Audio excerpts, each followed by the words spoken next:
સેવા rural hospital ઝઘડિયામાં વર્ષની અંદર અમે 4 થી 5 બ્લડ ડોનેશન કેમ્પ કરતા હોઈએ છીએ। એક કેમ્પ અમે બેજ હોસ્પિટલ ઉપર વર્ષમાં 16મી એપ્રિલ 2026ના રોજ આજે રાખેલ છે।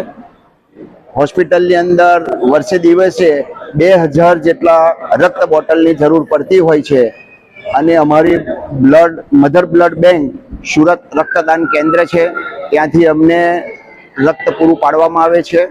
બાકીની જે કંઈ રક્ત માટે દર્દીઓને જરૂર પડ્યાત ઊભી થાય છે તો આ બ્લડ ડોનેશન કેમ્પ થકી ગરીબ દર્દીઓને વિનામૂલ્ય બ્લડ આપવામાં આવે છે।